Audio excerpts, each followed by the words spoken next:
বিশ্বজুড়ে এখন চাপা উত্তেজনা, কারণ পারস্য উপসাগরের নীল জলরাশি অশান্ত হয়ে উঠছে নতুন করে।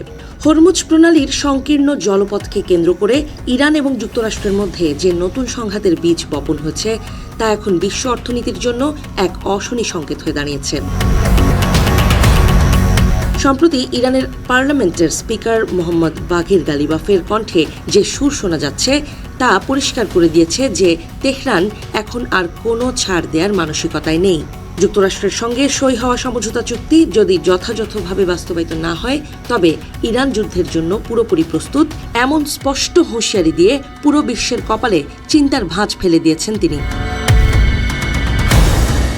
হরমুজ প্রণালী কেবল নিছক জলপথ নয়, এটি বিশ্বের জ্বালানি সরবরাহ ব্যবস্থার এক ধমনী স্বরূপ। আর এই ধমনীর ওপর নিজেদের একচ্ছত্র নিয়ন্ত্রণ প্রতিষ্ঠা করতে মরিয়া হয়ে উঠেছে ইরান। তেহরানের উচ্চপদস্থ কর্মকর্তাদের কথায় স্পষ্ট ইঙ্গিত পাওয়া গেছে তারা এই জলপথ থেকে জাহাজ চলাচলের জন্য টোল আদায় করতে বদ্ধপরিকর। তাদের দাবি এটি তাদের আঞ্চলিক জলসীমার অংশ এবং এই অধিকার কোনোভাবেই তারা বিসর্জন দেবে না। সমঝোতা স্মারকের আওতায় আপাতত ৬০ দিন বিনা মাশুলে জাহাজ চলাচলের সুযোগ দেওয়া হলেও এরপরই নতুন করে টোল আদায়ের পরিকল্পনা সাজাচ্ছে ইরান। তবে ওয়াশিংটনের অবস্থান একেবারেই বিপরীতমুখী। মার্কিন প্রেসিডেন্ট ডোনাল্ড ট্রাম্প এবং পররাষ্ট্রমন্ত্রী মার্কো রুবিও শুরু থেকেই কঠোর বার্তা দিয়ে রেখেছেন যে কোনো দেশই আন্তর্জাতিক জলপথে জাহাজ চলাচল বাধাগ্রস্ত করতে বা জোর করে টোল আদায় করতে পারে না। দুই পরাশক্তির এই বিপরীতমুখী অবস্থান বিশ্ব রাজনীতিকে এক গোলক ধাঁধায় ফেলে দিয়েছে। ওমানের সঙ্গে মিলে নতুন ট্রানজিট রুট নির্ধারণের যে পরিকল্পনা ইরান করছে তা নিয়ে ইতোমধ্যে বেশ কয়েক দফা গোলাগুলির ঘটনা ঘটেছে, যা পরিস্থিতিকে ভয়াবহতার দিকে ঠেলে দিচ্ছে। সমঝোতা চুক্তির আওতায় ইরান ইতোমধ্যে তেল রপ্তানি নিষেধাজ্ঞা থেকে মুক্তি পেয়েছে এবং বাকের গালিবাফের দাবি অনুযায়ী গত কিছুদিনে তারা ৪ কোটি ব্যারেলেরও বেশি অপরিশোধিত তেল বিশ্ববাজারে পাঠাতে সক্ষম হয়েছে। কিন্তু এই সাফল্য যেন তাদের ক্ষুধা আরও বাড়িয়ে দিয়েছে। তারা এখন চুক্তির শর্তগুলোর নতুন করে ব্যাখ্যা চাইছে এবং পরিষ্কার জানিয়েছে তাদের এই দাবির সুরাহা না হলে পরবর্তী কোনো আলোচনা বা শান্তি বৈঠকে তারা অংশ নেবে না।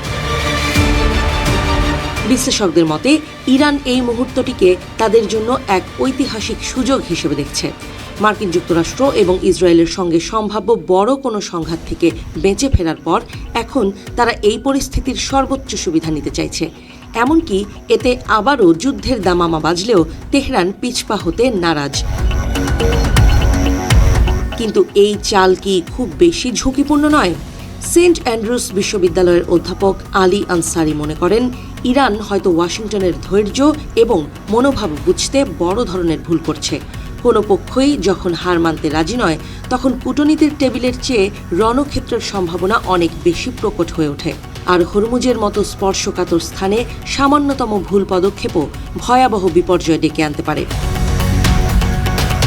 জাতিসংঘ সমুদ্র আইন কনভেনশনে ইরান বা যুক্তরাষ্ট্র সই করেনি, কিন্তু এই প্রণালী নিয়ে তৈরি করা আইনগুলো আন্তর্জাতিক প্রথার অংশ হিসেবে বিবেচিত হয়। নৌযুদ্ধ বিশেষজ্ঞ ক্রিস ও ফ্ল্যাহার্টির মতে ইরান তাদের জলসীমা ১২ মাইল দাবি করে আন্তর্জাতিক আইনকে এক বড় চ্যালেঞ্জের মুখে ঠেলে দিয়েছে, যা দীর্ঘমেয়াদে তাদের জন্য কূটনৈতিক বিচ্ছিন্নতা বয়ে আনতে পারে।